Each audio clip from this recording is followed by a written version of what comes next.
Hello there, I am Lady Loy, and I'm in the process of writing a book about everything you wanted to know about blackness, but I was afraid to ask.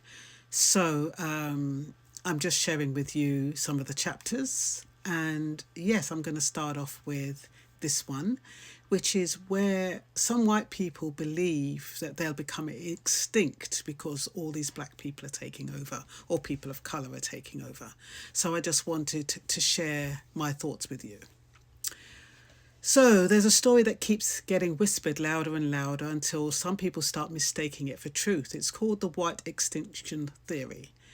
Sometimes dressed up as replacement, sometimes disguised as concern, sometimes shouted as a warning. And I want to say this gently, clearly, and without attacking anyone listening right now. This theory isn't just wrong, it's unnecessary, it's provocative by design, and it does real damage to real people on all sides. The first thing to understand is that fear sells faster than facts, always has.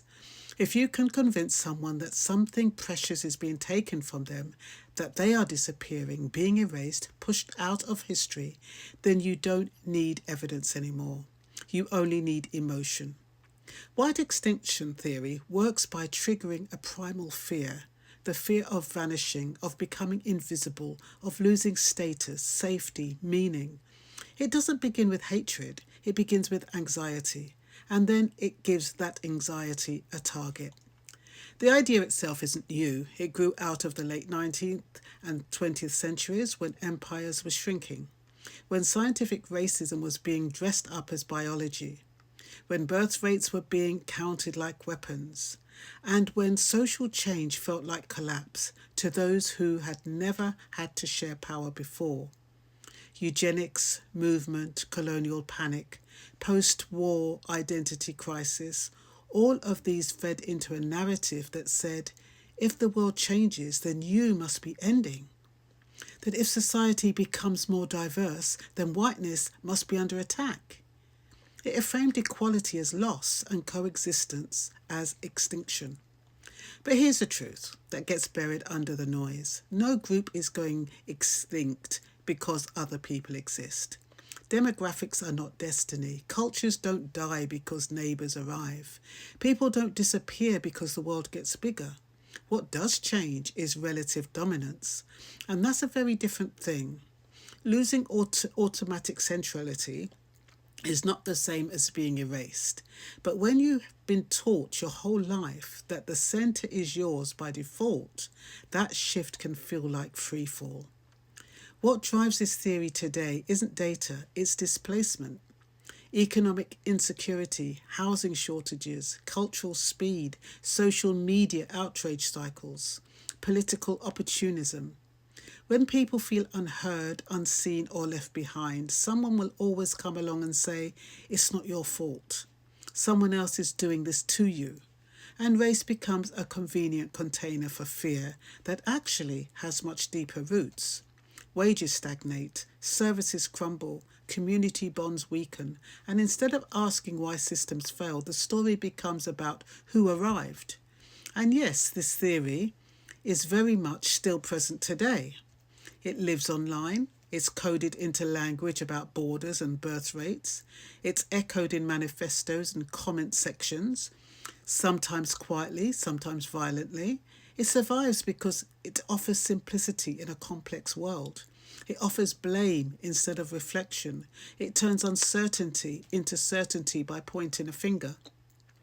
But here's why it's destructive beyond being true, beyond being untrue. It doesn't just harm the people it targets, migrants, people of colour, mixed families. It also harms the people who believe it. It teaches them to live in permanent fear.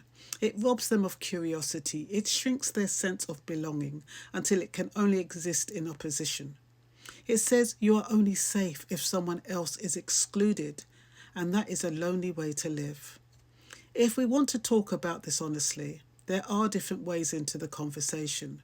One way is experimental, and that means asking people to sit with a different question entirely.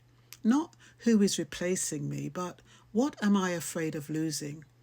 When people So when people trace that fear back, they often don't find race at the centre. They find dignity, stability, purpose, recognition.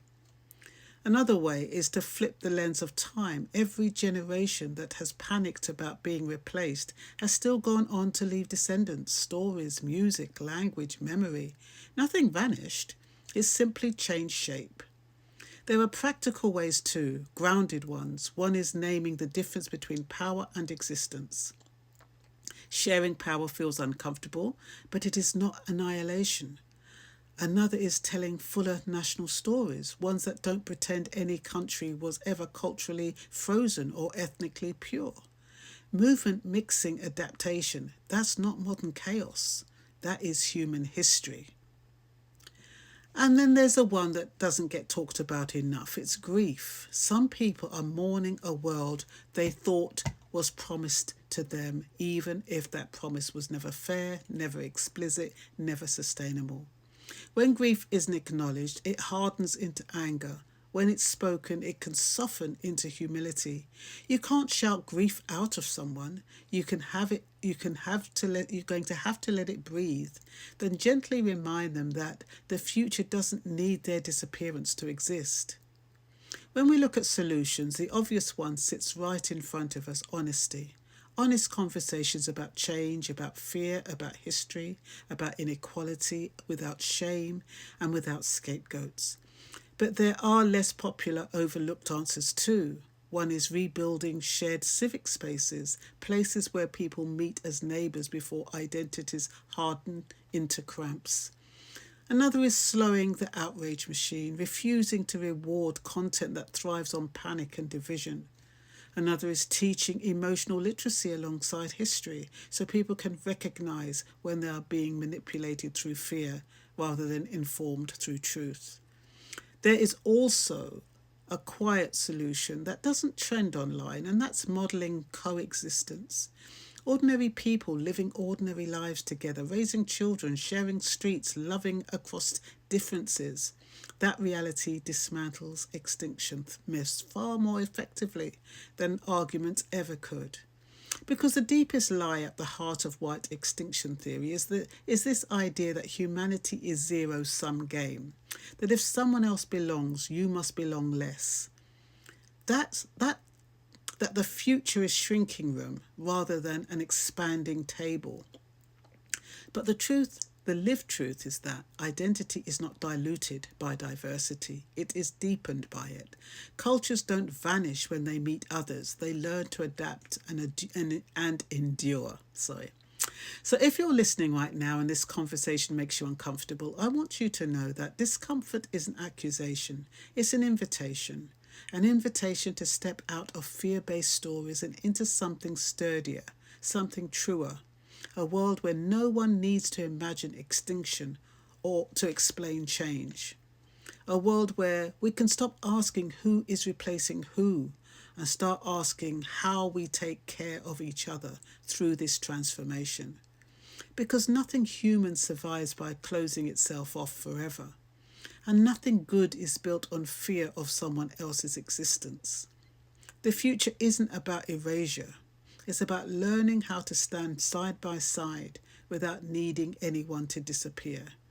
And I hope that makes sense, because I understand the logic, especially if it's been fed to you, especially when some people, they don't realise that there's only 4% of black people, and I know they've got the other minorities, but I think the total minorities are about 11%.